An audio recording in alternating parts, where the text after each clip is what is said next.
Hello friends, this is Amanda from Albany Mountain Homestead. I apologize for my voice. I keep losing my voice every couple of months throughout the summer. I'm sure this is allergy related. But today I wanted to bring to you my sauceless spaghetti sauce. And the reason I say it's sauceless is because I tend to get heartburn when I use regular spaghetti sauce because of all the different additives, and I have come to learn that when you're doing spaghetti sauce, the more fresh the ingredients, the better off it is, at least in my case, when it comes to heartburn. Now, the first thing I've done is brown a pound of sweet Italian sausage. It's my favorite one to use, but you're welcome to use regular hamburger, whatever you like. And to that, I'm going to add, it's a small onion. And we want to get that started to cook and brown a little bit. And also another favorite, because we are a large family, I'm adding a big amount of mushrooms to this as well. I'm going to get those going. And I love this little tool here. It helps with chopping while you're cooking. It breaks down your meat, breaks down, like right now, it's cutting up the sliced mushrooms into smaller pieces.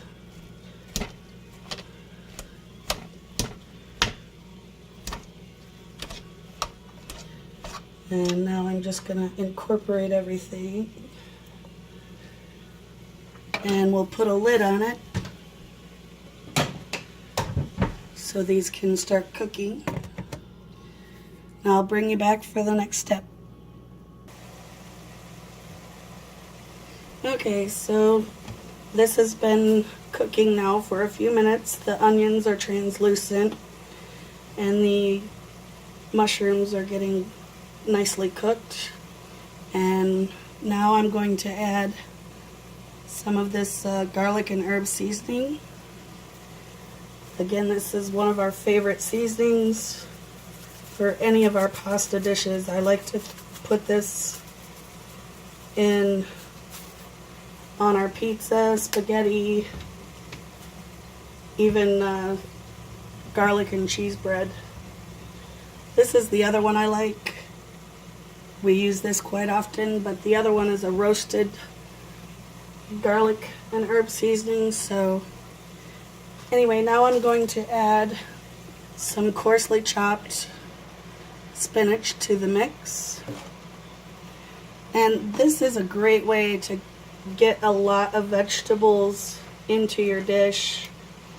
And it's not, I mean, I know I have picky family members. Some don't like mushrooms, some won't eat onions.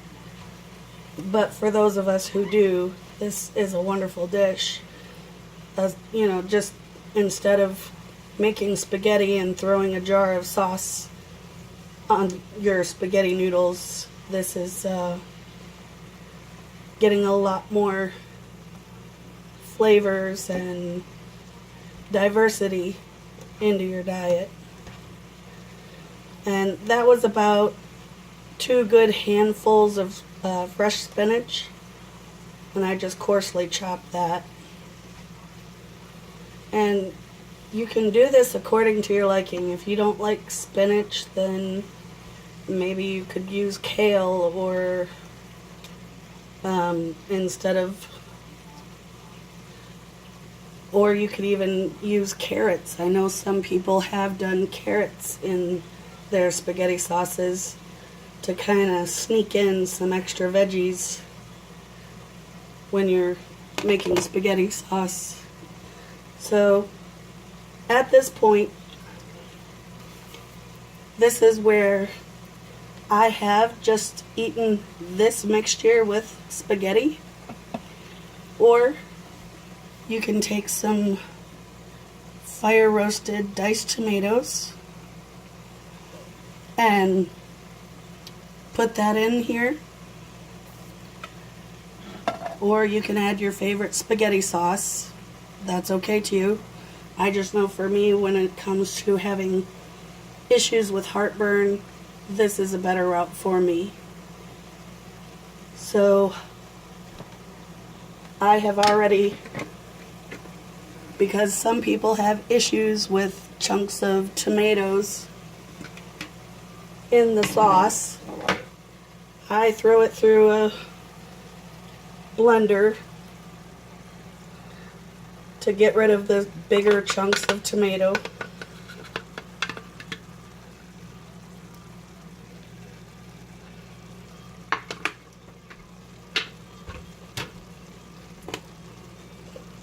And there you have it. This is my sauceless spaghetti sauce.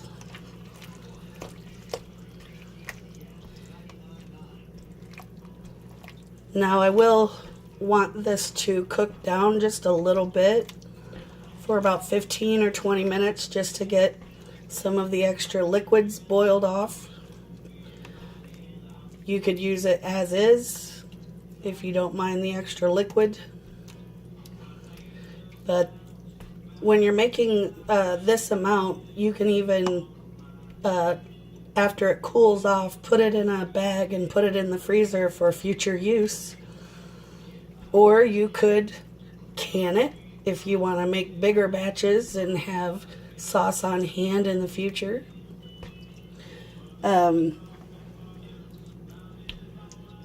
When you're doing the home canning, you probably want it a little more liquid like this, because you want to be able to can it properly, because of the fact that there's meat and other things in here. If the sauce is too thick, you can't can it properly. So again, I'm just gonna let this simmer now for about 15 or 20 minutes, and that is all that's needed.